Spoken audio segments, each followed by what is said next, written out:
Welcome to the Godly Playroom in Wetaskiwin at First United Church. I'm Sherry Krause, and today with me I've got Jackie and Ruth in the circle here and all of you out there, so welcome. To begin, we'll light our candle.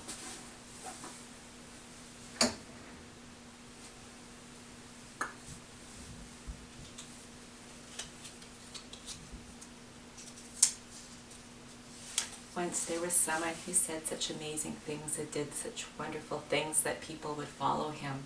And when they followed him, they would ask him questions. And one time they asked him, "Who are you?" And he said, "I am the light."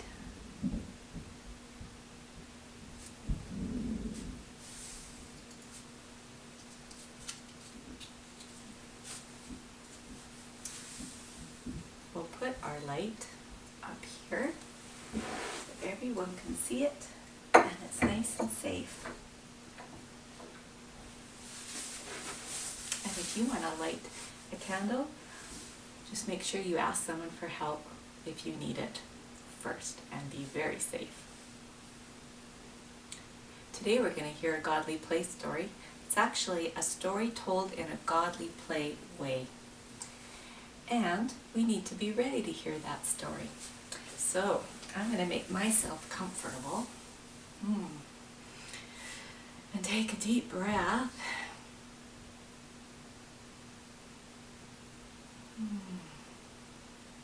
And I hope you do too to get ready. Oh, and I forgot to mention, we're in the color purple right now. And I've got a purple shirt on today. So, now, do you feel like you're ready? I think I am.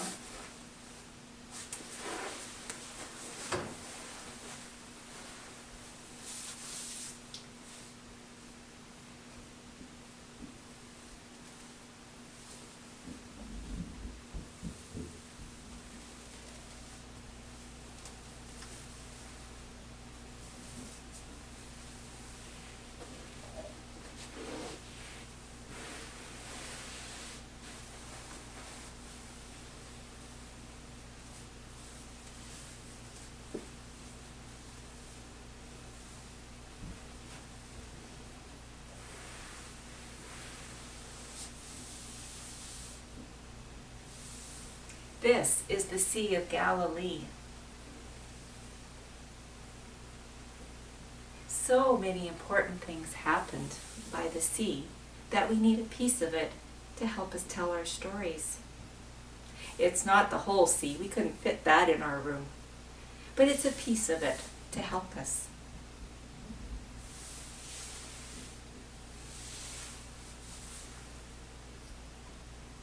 There once was a man who came to the Sea of Galilee. He said such amazing things and did such wonderful things that people wanted to be close to him. And when he came close to people, lives changed.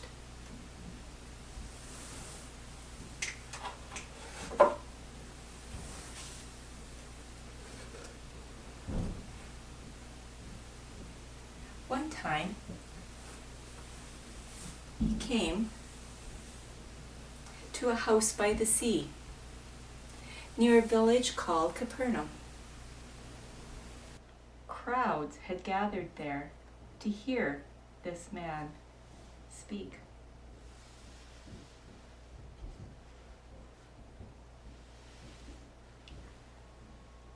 There was James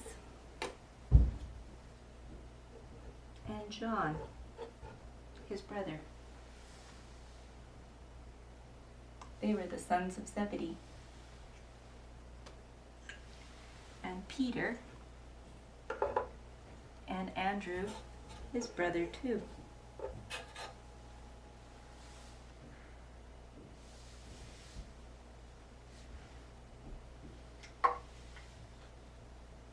Women came,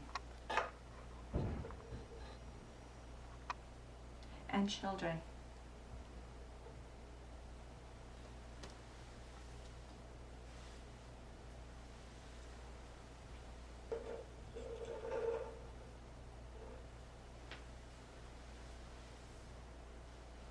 rich and the poor, the farmers and the fishers.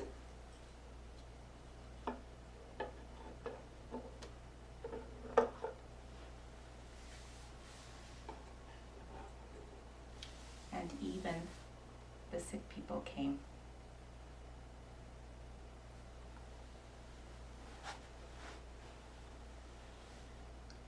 There were so many people that came, there was hardly any room left. And then even more people came.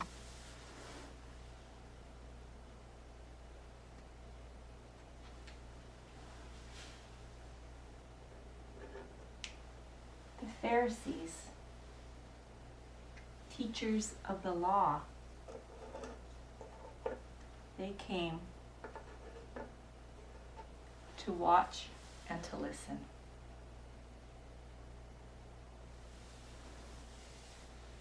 Some people came and they brought their friend who was paralyzed. He could not move. All night and day he lay on his mat. Some people said he was paralyzed because he had done something wrong. His friends carried him onto the roof. Then they removed a part of the roof.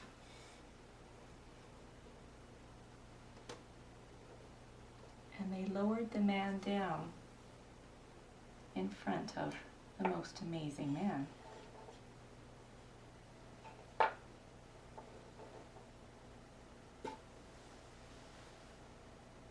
The man looked at him and said, "You are forgiven. You are right with God and you are right with people." The Pharisees wondered, why did he say he was forgiven? Only God can forgive.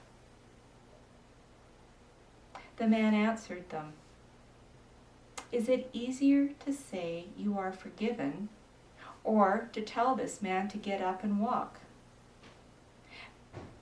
Before they could say anything, he added, he said to the man, "Stand up, take your mat, and go home." The man stood up. He took his mat and he walked home.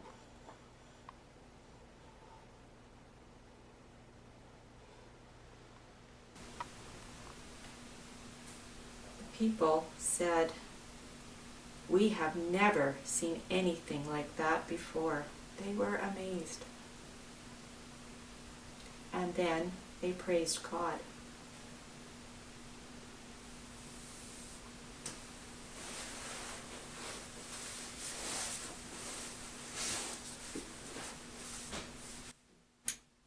I wonder what part of this story you liked best.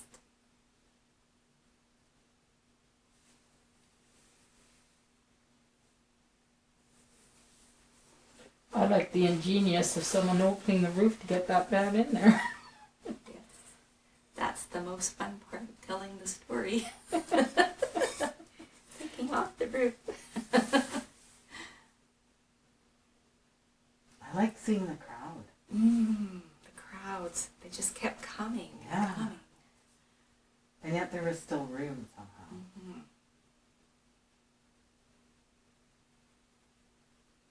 I wonder what part of this story is most important.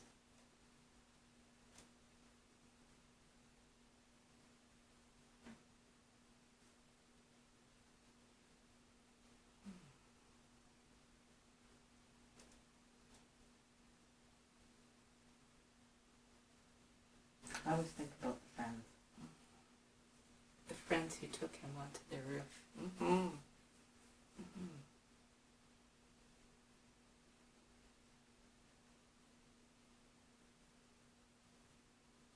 I wonder where you are in this story.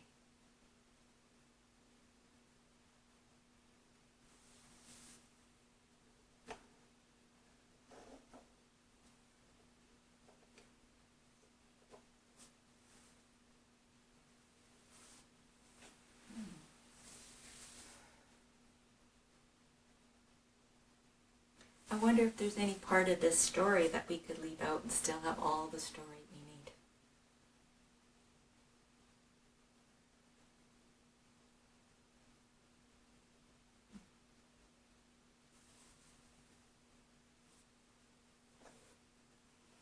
Pharisees? I don't know, I think there's something, the other part I like about this story is the discussion, right? Mm-hmm.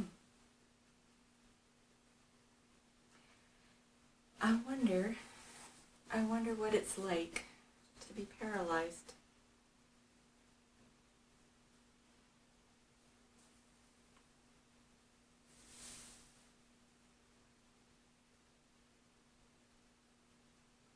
I wonder what it's like to be made well.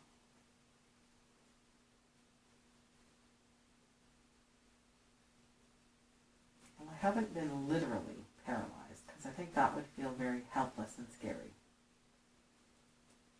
But there have been times in my life when I didn't know what to do next, or felt stuck or immobilized, like, what do I do? Right.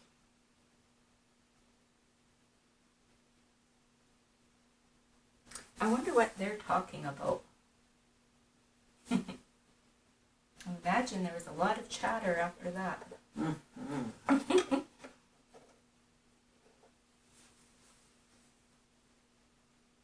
I wonder how they treated the man after he was made well. I wonder.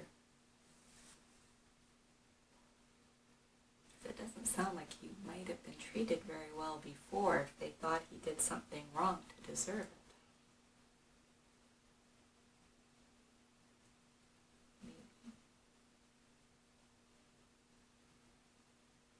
We still tend to think like that. Yes.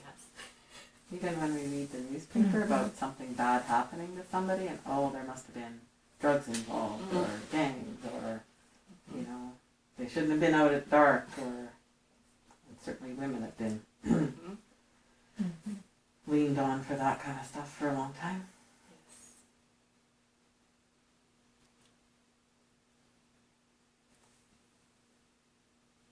I wonder what those Pharisees thought when they saw the man walk away.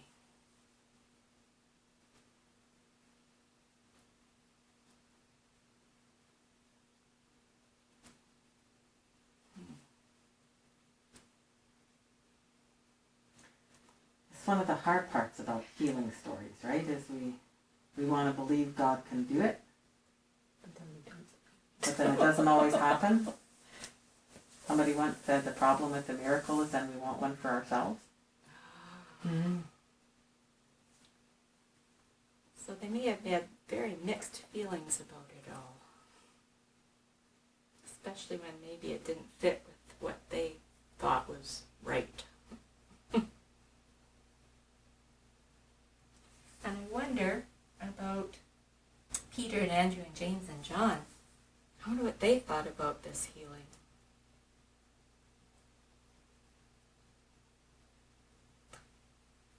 And I wonder if they'll still follow this most amazing man. I think we've just acquired some new followers. Yes. Mm-hmm. I wonder if you've ever come close to something like this.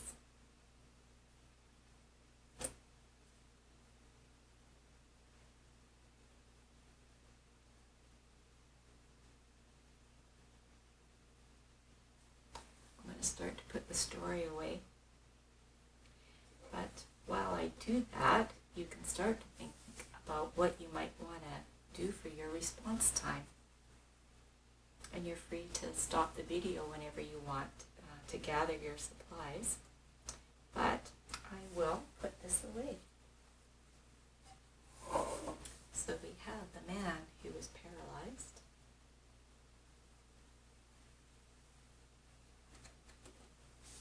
And the women and children. Farmers and fishers. That part.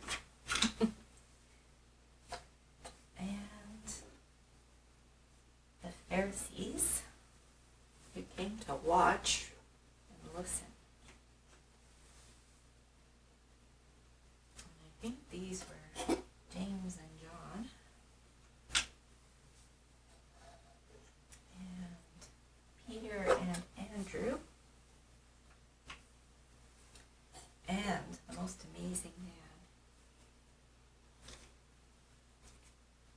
house by the sea.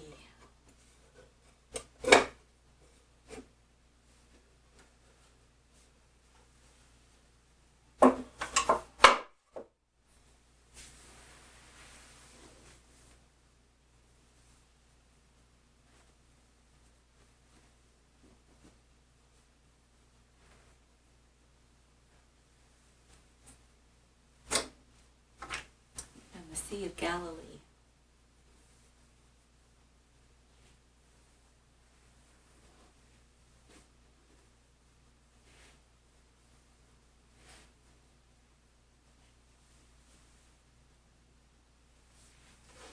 I'll see you back for response time. Welcome back. I hope you found something for response. I found a few things, and I'm going to mess around today with some paints. And I decided to try out some different kind of painting texture tools. I don't know which ones I'll use, but we'll figure it out as we go along, because I don't exactly have a plan. But we'll just see what happens. And I got a little bit of paint, some different colors here. Just a little bit, you don't need very much. And it's a plain white paper. One of the things I liked about our story today was the imagery of a house by the sea, and that blue was so beautiful. And I could just imagine hearing the birds, the seabirds, and hearing the waves, and just how beautiful that would have been. So I thought I would just maybe put a little bit of blue on my paper with this thing. I don't know if this is going to work or not. It looks like waves. Oh, but the paint's not really going on it too well, but we'll help it. There we go. There, let's see what happens. Oh, look at that. It is kind of making some waves.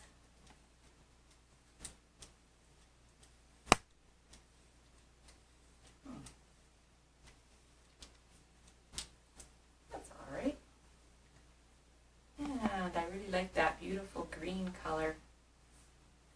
I don't know at Capernaum if they have a lot of green or if it's just really hot and sandy. I'm not sure. Never been there. Be lovely to go though. I'll put a bit of green here. Maybe because it's by the sea, there's green things growing. I don't know. Oh, that's kind of fun. This is a toothbrush with a little bit of paint on it. Gives it kind of a neat texture, kind of grassy looking. They didn't leave any room for any beach or sand. Wonder what I could use for that. I'll try and see what this looks like. I'll try a little bit of brown. Although sand isn't always brown, sometimes it's white or black. Oh, I kind of like, oh, I think this thing would make some nice sky.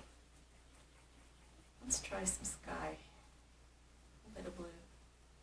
But not too dark a blue. I just imagine it being a really hot, sunny day that day. That's why everybody's crowded inside. Oh, but I've got some brown in there. Now it's looking like a cloudy day. Oh, well, that's all right. Sometimes colors are used to describe how we're feeling. And so this blue, sometimes people say they're feeling blue when they're feeling a little bit sad. Even though blue is a beautiful color.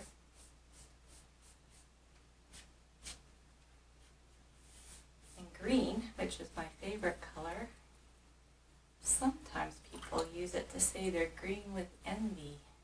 They're jealous or envious. I'm going to put some little white clouds up there.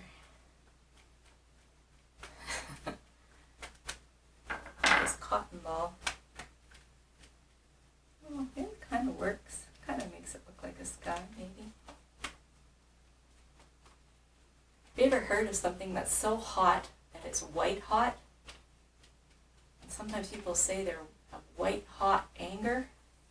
So white could be a color for anger. Most people think of red hot, but sometimes they say white hot. That's even hotter.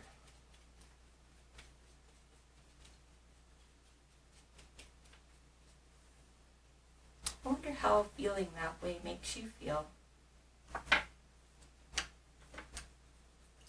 Sometimes those things like maybe being angry or jealous or envious or sad, sometimes those can really hold us back from doing things and going forward.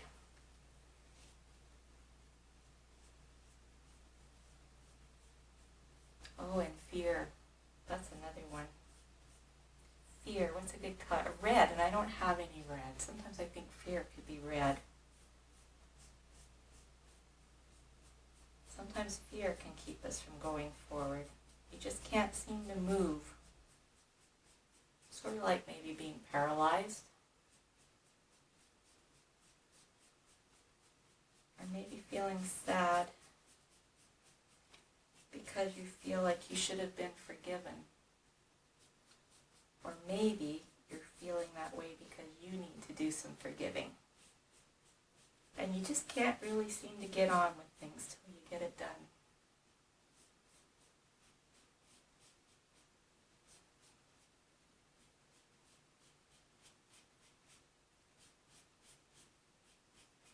This is kind of a strange looking house by the sea.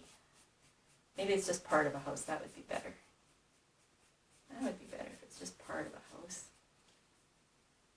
My beach looks very strange. This is an abstract, so it's not really supposed to look like the real thing. If I was ever to be an artist, it would have to be an abstract artist. But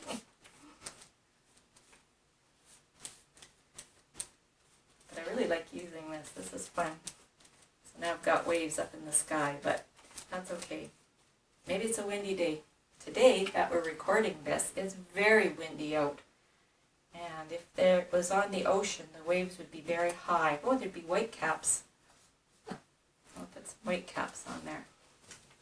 All right. Well, this is just some colors I thought of when we were doing our story and some of those feelings that can go along with those colors. I hope you had fun with your response time too. And now I've got to do some cleaning up. But I'll see you back very soon for feast time so you can gather something together for your feast. Welcome back, and we're ready for our feast. I think today we'll just do a very, very simple prayer. God is good. All the time. All the time. God is good. Thank you. And we'll get right into it. First, I'll clean my hands. That was too much. It's going to be really wet. That's okay. And I've got my purple napkin. Thank you. Wonderful. Lots of purple today. Purple napkin. I'm sitting on a purple cushion. My water. And my little snack. Today I brought a little ball of stuff I made. It's made out of almond butter, some oats, some seeds, and a few chocolate chips, and I think a little bit of maple syrup. That'll give me some energy.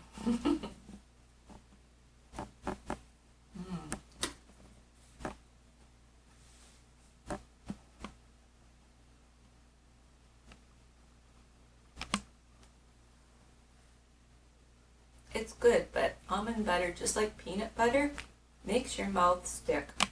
I didn't think about that. That's going to be hard to talk, but I won't have too much. But that story made me think about being paralyzed and how I really don't know what it would be like to be truly paralyzed, where your limbs actually don't work at all. I think it would be very challenging, and I definitely understand that there would be challenges that I don't understand about that. So I don't want to minimize that in any way. But I'll tell you a story about one time when I was paralyzed with fear. So that's a bit of a different thing.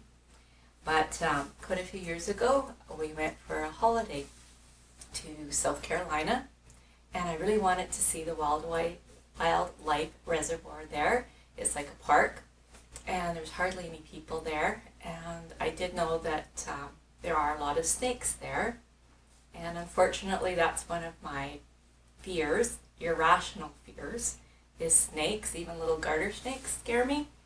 I don't know why. They're harmless and they're beneficial. I know that in my brain, but when I see them, I usually scream. I don't know why.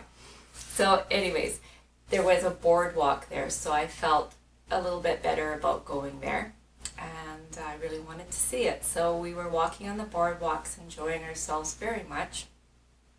We went out on this boardwalk that kind of came to an end, and after that it was just a path. Well, I wasn't going to walk off that boardwalk, so we were turning around and coming back, and my husband Alan was quite a bit farther ahead of me, and then we looked, and in between us, partway under the boardwalk, was a very, very long black snake, probably at least 8 to 10 feet long. And in order to go to where Alan was, I would have to walk right over it. And I found that I couldn't move. I honestly, truly, I couldn't move, and I couldn't speak, and I was having a lot of trouble breathing. And I was paralyzed, and it was from being so scared.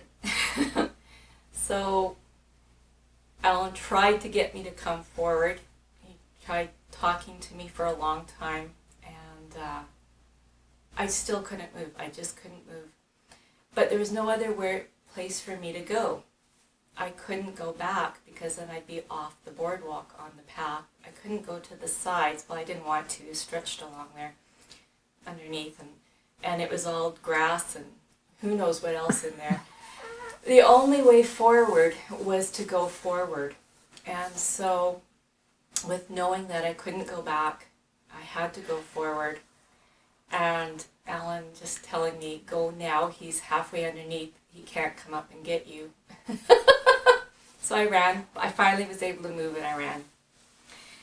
And it was the first time I'd ever experienced actually not being able to move. And it was quite horrifying. But I just had to overcome that fear in order to move forward.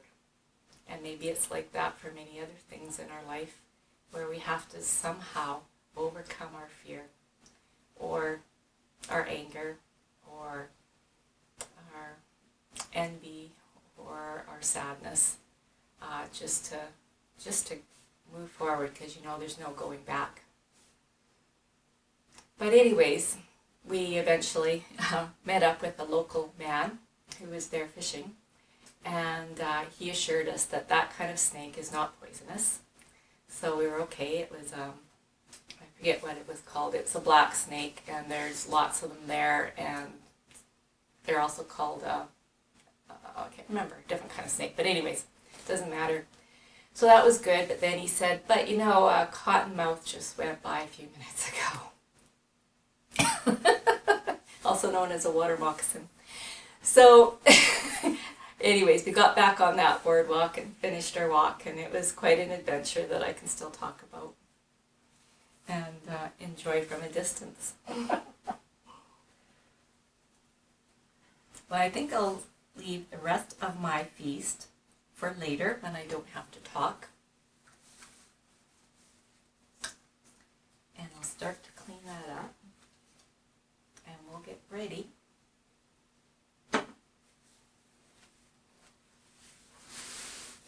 To change the light.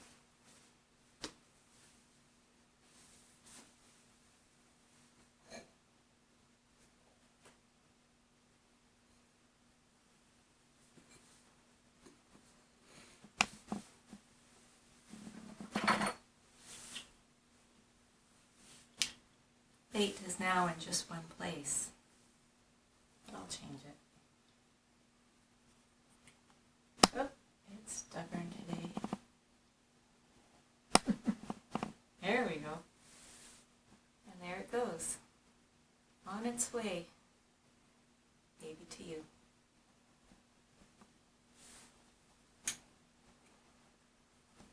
It was really nice to be here with you today. And until next time, be safe, be well, and God bless.